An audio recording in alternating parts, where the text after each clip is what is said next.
하나님의 말씀은 마태복음 18장 23절에서 30절까지 말씀입니다.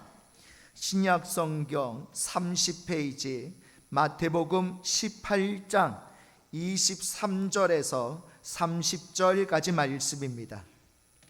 신약성경 30페이지 마태복음 18장 23절에서 30절까지 말씀을 우리 한 절씩 교독하도록 하겠습니다. 그러므로 천국은 그 종들과 결산하려 하던 어떤 임금과 같으니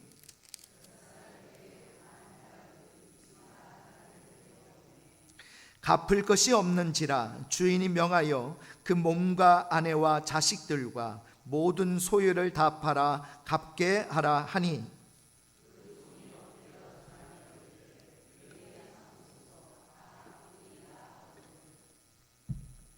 그 종의 주인이 불쌍히 여겨 놓아 보내며 그 빚을 탕감하여 주었더니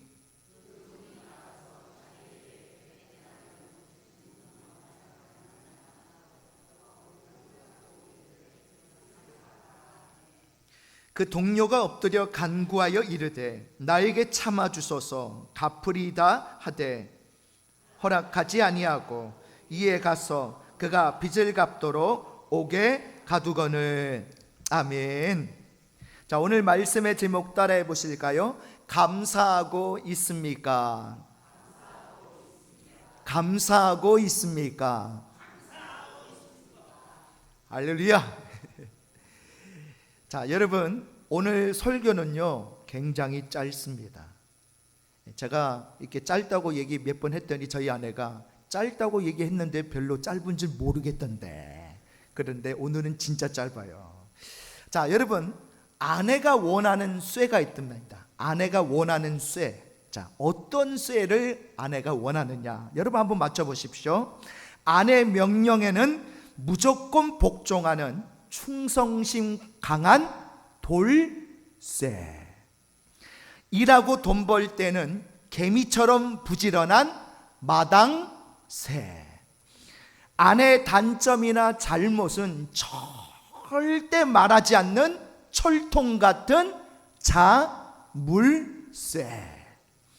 아내의 마음이 닫혀 있을 때는 언제나 활짝 열어주는 만능열쇠. 모진 풍파에도 끄떡없이 가정을 지키는 강인한 무쇠. 아내가 아무리 화를 내고 짜증을 부려도 그저 둥글둥글 굴렁쇠. 아내와 대화할 때는 부드럽고 감미로운 수에게 고로쇠. 그리고 친구들과 밖에서 어울릴 때는 돈 한 푼 안 쓰는 짠돌이 구두쇠. 마지막입니다. 아내가 울적할 때 달콤한 노래로 달래주는 이문쇠. 이문세가 아니고 이문쇠. 자, 여러분, 오늘 말씀에 보니까 임금에게 빚을 지고 있었던 한 종이 있었습니다. 그 빚이 오늘 말씀에 보니까 몇 달란트예요? 몇 달란트? 1만 달란트, 10,000달란트였다라는 겁니다. 여러분, 이 달란트라는 이 화폐 단위인데, 자, 예수님 당시에 유대와 로마 사회에서 통용되던 화폐 단위 중에 가장 큰 단위가 달란트입니다. 이 달란트는 바로 무게 약 34kg의 순금에 해당하는 게 바로 달란트예요. 어마어마하죠. 순금 34kg. 요즘 여러분 이 24K 이 1g이 얼마입니까? 요즘 시세가 얼마나 하죠? 그람당 한 7, 80 하죠. 적지 않아요. 요즘 금 시세가 많이 올라갔어요. 그런데 한 달란트가 순금 34kg이라고 하니까 어마어마한 거예요. 자, 한 달란트는요 그 당시 기준입니다. 지금이 아니고 그 당시에 일꾼 한 사람이 무려 6,000일 동안 일을 해서 벌어야 하는 큰 금액이었다고 해요. 6,000일. 자, 이 6,000일을 계산을 하면요 16년하고도 160일이라는 긴 기간입니다. 16년 160일 동안 한 푼도 안 쓰고 모아야 이 한 달란트의 금액을 모을 수 있었다라고 합니다. 자, 그러면 1만 달란트는 얼마나 될까요? 1만 달란트. 자, 16년 160에다가 곱하기 만을 하면 되겠죠. 그러면요 16만 438년 130일을 열심히 일해야 벌 수 있는 돈이 1만 달란트였다는 거예요. 자, 지금 금시세로 한번 계산을 해봤습니다. 요즘에 얼마나 좋은 게, 이게 내가 계산 안 해도 돼요. 야, 챗GPT야 이거 계산 좀 해줘. 그래서 챗GPT한테 금 34kg짜리 이거 1만 달란트로 해서 요즘 시세로 얼마나 되냐 물어봤더니요 챗GPT가 이렇게 대답을 해주더라고요. 최소 63조 원입니다. 63조 원이래요. 어마어마하지 않습니까? 이 종은요 임금에게 63조 원의 빚을 지고 있는 사람이었다는 거예요. 여러분, 갚을 가망이 전혀 없는 금액이었습니다. 그 당시 유대 전 지역에서 1년에 이렇게 세금을 다 끌어 모아 봐야 그 세금이 고작 800달란트밖에 안 됐어요. 그러니 1만 달란트라는 건요 이거는 상상할 수 없는 큰 액수였던 거죠. 자, 그런데 이 사람이 임금 앞에 나와서 엎드려 절하면서 이렇게 간청을 합니다. 우리 마태복음 18장 24절에서 26절 우리 세 절을 같이 읽습니다. 시작. 결산할 때에 1만 달란트 빚진 자 하나를 데려오매 갚을 것이 없는지라 주인이 명하여 그 몸과 아내와 자식들과 모든 소유를 다 팔아 갚게 하라 하니 그 종이 엎드려 절하며 이르되 내게 참으소서 다 갚으리이다 하거늘. 자, 갚을 수도 없으면서 갚을 테니까 기한을 연장해 달라고 간청을 합니다. 그런데 임금이 그 말을 듣고도 파격적인 선언을 하게 돼요. 우리 마태복음 18장 27절을 같이 읽겠습니다. 시작. 그 종의 주인이 불쌍히 여겨 놓아 보내며 그 빚을 탕감하여 주었더니. 아멘. 여러분, 무려 얼마라고요? 63조. 이것은 그야말로 파격적인 은총이었습니다. 여러분, 우리나라 로또 복권 역사상 개인 최고 당첨 금액이 얼마인지 아십니까? 2003년 4월 12일 19회차 때에 1등으로 당첨된 금액이 지금까지도 가장 최고가입니다. 얼마냐? 407억 2295만 9,400원. 10분의 1만 당첨돼도 얼마나 좋아. 그렇죠? 407억. 그런데 여러분, 63조에 비하면 이 407억이 어때요? 껌값이죠. 껌값이에요. 그런데 오늘 여기 나오는 종이 상상치도 못한 엄청난 사랑과 은혜를 왕으로부터 잊게 되었다는 거예요. 자, 그런데 더 충격적인 건 뭔지 아십니까? 이 일이 있은 직후에 이 종이 궁전을 나오다가 자기에게 빚진 한 사람을 만나게 돼요. 그 사람은 이 종에게 얼마의 빚을 졌어요? 오늘 말씀해 보니까 100데나리온의 빚을 졌다라고 기록하고 있습니다. 자, 100데나리온은 얼마나 됩니까? 여러분, 일꾼 한 사람이 하루에 받는 품삯이 한 데나리온이에요. 그러면 100데나리온은 며칠 동안? 100일 동안 일해서 받게 되는 품삯에 해당됩니다. 자, 요즘 일당을 얼마로 칩니까? 요즘 보통 노동자들 하루 일당이 얼마나 됐죠? 10만 원. 예. 또 약간 뭐 15만 원. 보통 10만 원에서 15만 원 사이일 겁니다. 자, 10만 원으로 일당을 잡는다. 그러면 100데나리온은 얼마에 해당돼요? 계산이 되시죠? 얼마? 1,000만 원. 고개만 끄덕이시고 대답은 안 하시는 것 같아요. 자, 1,000만 원에 해당되는 금액입니다. 자, 그런데 이 신하가 자기에게 빚진 이 사람을 어떻게 했을까요? 자, 우리 마태복음 18장 28절에서 30절 우리 세 절 말씀 같이 했습니다. 시작. 그 종이 나가서 자기에게 100데나리온 빚진 동료 한 사람을 만나 붙들어 목을 잡고 이르되 빚을 갚으라 하매 그 동료가 엎드려 간구하여 이르되 나에게 참아 주소서 갚으리이다 하되 허락하지 아니하고 이에 가서 그가 빚을 갚도록 옥에 가두거늘. 아멘.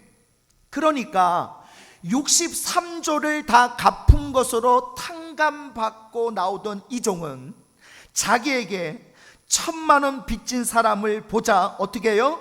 붙들어서 그 사람의 목을 잡고 그리고는 자, 나를 참아주세요. 갚을게요. 제발 저 좀 참아주세요. 그렇게 사정하는 이 사람의 하소연에도 아랑곳하지 않고 그 빚을 다 갚을 때까지 그 사람을 어디에 가둬버려요?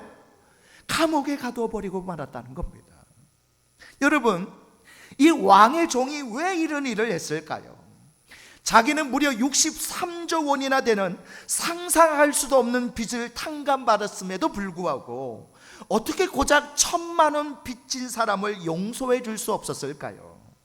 그리고 오늘 여기 말씀해 보면 그 빚진 사람이 남도 아니라 자신의 동료였다라고 성경은 말씀하고 있는데 어떻게 동료인 그 사람을 감옥에 가둘 수가 있었을까요?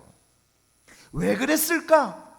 저는 비록 이게 예수님의 비유의 말씀이긴 했지만 이 말씀을 곰곰이 생각하며 묵상해 봤습니다. 그런데 오늘 이 예수님의 비유의 말씀 가운데 중요한 한 가지 사실을 발견하게 되었어요. 그건 바로 뭐냐? 오늘 본문 말씀에 이 왕의 종이 63조 탕감받은 것에 대해서 기뻐했다는 말이 나옵니까? 안 나옵니까?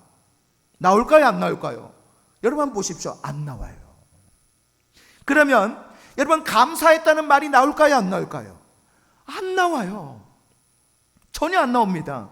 이 이야기의 핵심이 되는 63조 탕감 사건에 대해서 왕의 종이 기뻐했다거나 좋아했다거나 흐뭇해했다거나 감사했다는 말이 단 한마디도 나오지 않고 있어요. 이 종의 마음에 자리 잡은 주된 감정은 기쁨이나 감사가 아닙니다. 1,000만 원 못 받은 것에 대한 분노와 노여움만 있었다는 거예요. 여러분 참으로 어이없는 일이지 않습니까? 그런데 실제로 이 어이없는 경우가 우리 주변에서 너무나 자주 일어나고 있습니다. 2000년 전에 예수님께서 갈보리 언덕에 오르셨습니다. 예수님은 갈보리 언덕 위에 오르셔서 십자가에 달려 돌아가셨습니다. 그 어깨엔 사람의 죄악과 허물 모든 연약함을 다 지시고 내가 다 갚았노라 마지막 선언을 하시면서 죽으셨습니다. 무엇을 다 갚으셨습니까? 죄의 값을 다 갚았다는 말씀이죠. 내가 너의 죄악과 허물 모든 연약함의 대가를 다 치루었노라. 내가 너의 빚을 내가 다 탕감해 주었노라 라고 말씀하셨습니다. 그런데 여러분 이 일로 늘 기쁘고 감사하며 사십니까? 죄악의 빚 때문에 감옥보다 더한 지옥에서 살다가 주님으로부터 모든 죄의 빚을 탕감받고 천국 백성으로서의 자유함과 새 생명을 얻게 됨으로 인해서 여러분은 날마다 기뻐하며 감사하고 살아가고 계십니까? 내가 평생을 다해도 갚을 수 없는 일이었는데 예수님께서 날 위해 대신 죽으시고 피 흘리심으로 그 말할 수 없는 은총을 잊게 되었다는 거예요. 이제 나의 몫은 그것을 온전히 누리면서 영원히 기뻐하고 감사하며 찬양하는 것뿐입니다. 그 빚을 갚으려고 내가 애쓰는 게 아니에요. 그런데 우리가 길을 걸어가다가 10,000원짜리 한 장 주운 사람의 기쁨과 감사보다도 못한 삶을 살고 있다면 이게 어찌된 일입니까?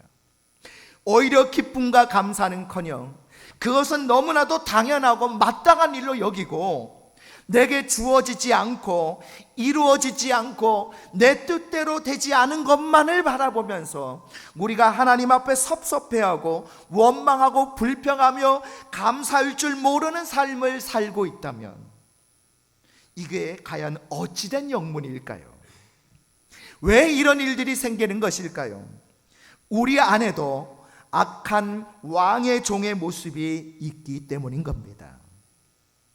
63조라는 엄청난 죄의 빚을 탕감받았음에도 불구하고 기뻐할 줄 모르고 감사할 줄 모르는 어이없는 삶을 살아가고 있는 거예요. 사소한 일에도 원망하고 미워하고 짜증을 부립니다. 조그만 시험이나 고난이 찾아와도 시험에 빠지고 좌절하기 일쑤입니다. 여러분, 여러분의 삶 가운데 정말 반드시 잊지 말고 기억해야 할 것은 여러분의 도저히 갚을 수 없는 죄의 빚을 주님께서 모두 탕감해 주셨다는 사실이에요. 이것에 대해서 우리는 평생의 감사가 있어야 할 줄 믿습니다. 이것에 대해서 우리가 지속적인 감격이 있어야 할 줄 믿습니다. 그런데 오늘 이 악한 신하에겐 이것이 없었다는 거예요. 아무리 감사할 조건이 없다고 할지라도 63조의 죄의 빚을 탕감받은 일만큼 더 큰 감사의 조건은 없을 것입니다. 혹시나 저와 여러분 마음 가운데 불평과 원망감, 미움과 섭섭한 마음이 생길 때마다 여러분 이렇게 고백해 보셨으면 좋겠습니다. 난 63조 탕감받은 사람인데. 우리 옆 사람에게 서로 이렇게 말해 봅시다.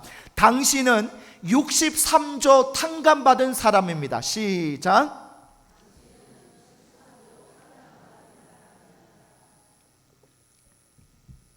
자, 그 말을 듣고 옆에 분이 기뻐하고 계십니까? 표정을 보니 별로 기뻐하지 않는 것 같은데, 우리 다시 한 번 더. 당신은 63조 탕감받은 사람입니다. 시작. 여러분 기쁘십니까? 63조. 자, 그런데 여러분, 감사할 줄 모르는 사람은요, 자신뿐만 아니라 남도 어떻게 만듭니까? 불행하게 만들어요. 왕의 종이 그랬습니다. 63조라는 엄청난 액수의 빚을 탕감받았음에도 불구하고 감사할 줄 모르니까 고작 1,000만 원 빚진 사람도 탕감해 주기는커녕 그를 붙잡아서 감옥에 집어넣게 되더라는 거예요. 감사가 없는 사람은요, 자신만 불행해지는 게 아니라 남까지도 이렇게 불행하게 만듭니다. 감사가 없는 가정, 감사가 없는 일터, 감사가 없는 교회가 되는 것은 바로 자신 안에 감사가 없기 때문인 거예요. 이런 사람이 많은 교회일수록 교회는 불행해집니다. 이런 사람이 가정 가운데 있으면 가정이 불행해지게 돼요. 이런 사람이 일터에 있으면 일터도 불행해지게 됩니다. 그러나 감사할 줄 아는 사람은요, 자신뿐만 아니라 남까지도 행복하게 만듭니다. 이런 사람이 있는 가정이 어찌 행복하지 않을 수 있겠습니까? 이런 사람이 많은 교회가 어떻게 행복하지 않을 수가 있겠습니까? 여러분, 세계에서 가장 장수하는 사람들의 직업이 뭔지 아십니까? 한번 맞춰보세요. 어떤 직업이 가장 장수하게 만드는 직업일까? 여러분, 조사를 했는데 음악 지휘자로 그렇게 조사가 됐습니다. 미국 미네소타 의과대학교 데일 앤더슨 박사가 이 지휘봉을 흔드는 것이 심폐기능을 강화시키고 유연성도 길러주고 무엇보다도 몸의 엔돌핀을 증가시킨다고 해요. 자, 이는 스트레스와 통증을 해소하는 데 탁월한 효과가 있다는 겁니다. 그래서 볼펜과 젓가락을 흔드는 것도 지휘봉을 흔드는 것과 동일한 효과가 있대요. 여러분, 오늘부터 집에 가셔서 젓가락 들고 한번 해보세요. 해보시면 남편이 옆에서 보다가 저 사람이 왜 저러나. 여러분, 그래서 예전에 일본인들 사이에서는요, 집에서 음악을 틀어놓고 열정적으로 지휘를 하는 이 지휘체조법이 크게 유행을 한 적이 있다고 해요. 자, 이러한 세계적인 지휘자들의 평균 수명이 얼마나 되느냐? 일반인들의 평균 수명보다 훨씬 더 높았다고 합니다. 음주벽이 심했던 베르디와 스트라빈스키도 88세까지 살았고요. 레오폴드 스토코프스키는 95세, 토스카니니는 89세, 카라얀은 81세, 아드리언 볼트는 93세를 살았다고 합니다. 일반인들보다 굉장히 높아요. 긍정적이고 즐거운 마음으로 몸을 움직이는 것이 최고의 보약이었던 거죠. 마찬가지로 우리 인생 최고의 보약이 뭔지 아십니까? 감사하며 사는 거예요. 감사하며 사는 게 인생의 최고의 보약인 줄 믿습니다. 그러니까 여러분 집에 가시면 여보 고마워, 여보 고마워, 옆에 있잖아요. 한번 고백해 주세요. 여보 고마워. 시작. 예, 어찌 행복하지 않을 수 있겠습니까? 저 가정이. 그렇죠. 여러분 감사하며 사는 게 최고의 보약이에요. 예전에 있던 교회에서 학생들을 데리고 소록도에 간 적이 있습니다. 여러분 소록도 가보셨나요? 이 소록도에 살고 있는 주민들과 함께 예배를 드리게 되었는데, 여러분 알다시피 그들은 한센병에 걸려서, 여러분 아시잖아요. 손도 없고 어떤 사람은 발도 없고 코도 없고 그 몰골 자체가 너무나 처참하기 그지없는 상태여서 보는데 너무나 안쓰럽더라고요. 측은히 여겨졌었습니다. 그런데 예배 시간 내내 이 소록도 주민들의 이 눈에서 눈물이 그치질 않는 거예요. 저는 그걸 보면서 저분들이 이 한센병 때문에 자신들의 처지가 너무 서러워서 저렇게 슬퍼서 눈물을 흘리시나 보다, 저는 그렇게 생각을 했어요. 그래서 예배를 끝마치고 이제 대화를 나누는데 제가 생각했던 게 아니더라고요. 자신들의 처지가 서러워서 눈물을 흘렸던 게 아니에요. 왜 눈물을 흘렸는지 아십니까? 죄 많은 자신들을 용서하시고 하나님의 자녀로 삼아주신 그 주님의 은혜에 너무나 감격한 나머지 그렇게 예배 드리는 시간마다 그렇게 감사의 눈물을 흘리시더라는 거예요. 여러분, 제가 그 고백을 듣고 얼마나 회개했는지 모릅니다. 여러분, 감사할 줄 아는 여러분 되시기를 바랍니다. 내게 어려움과 고난이 찾아온다고 할지라도, 그래서 아무런 감사할 조건을 찾을 수 없다고 할지라도 여러분을 위해 생명까지 내어주시며 죄의 빚을 탕감해 주신 주님의 사랑 그 한 가지만으로도 우리는 평생 감사해야 할 줄로 믿습니다.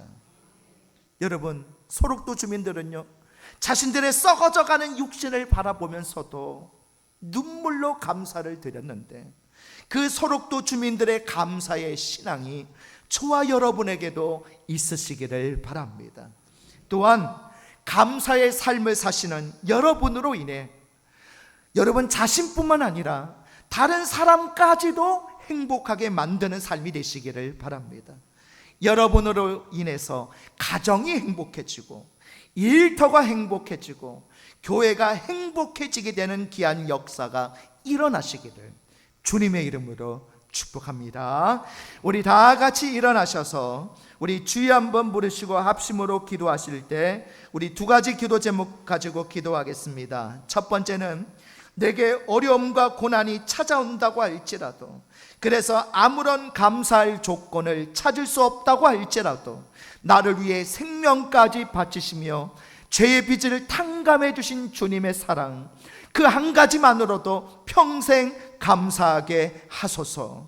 두 번째 기도 제목은 감사의 삶을 사는 나로 인해 다른 사람까지도 행복하게 만드는 삶이 되게 하시고 감사가 넘침으로 가정도 일터도 교회도 행복해지게 하옵소서. 우리 다 같이 주여 한번 부르시고 합심으로 기도하겠습니다.